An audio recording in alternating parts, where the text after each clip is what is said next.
નથી। સ્વરૂપજી ઠાકોર રાજ્ય સરકારના મંત્રી છે અને અમૃતજી ઠાકોર ધારાસભ્ય છે કોંગ્રેસના। એક ભાજપના ધારાસભ્ય, એક કોંગ્રેસના ધારાસભ્ય, ભાજપની સરકારમાં મંત્રી અને ખુદ ગબ્બર ઠાકોર, આ ત્રણેય સાથે મેં વાત કરી છે। એ જોઈ લઈએ, શરૂઆત ગબ્બર ઠાકોરથી કરી લઈએ। ગબ્બરભાઈ, સોશિયલ મીડિયા પર જબરજસ્ત પોસ્ટ વાયરલ થઈ રહી છે।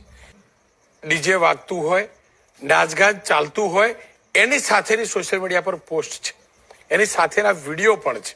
અત્યારે સાહેબ સરકાર જે નોટબંધી કરે ને તો 3-4 મહિનાનો ટાઈમ આપે છે, બદલાવાનો સમય આપે છે, તો આ લોકોને તાત્કાલિક બંધો કરી દીધો। એમાં લગભગ 1000 જણા તો જે ઇન્સ્ટ્રુમેન્ટ વગાડવા વાળા છે, 2000 જણા સાઉન્ડ વાળા છે, લગભગ સનરૂપ ગાડી જે ઠાકોર સમાજના વ્યક્તિઓ છે એમને લોન ઉપર ગાડીઓ લાવેલી છે। સાહેબ આ લોકો જેને બંધો કર્યો છે એમને તો ભાજપ છે, કોંગ્રેસ છે, આમ આદમી છે, એ લોકોને તો પગાર બી આવતો રહેતો હોય છે, અને આ લોકોને જે બંધો કર્યા એમાં સાહેબ નિયમ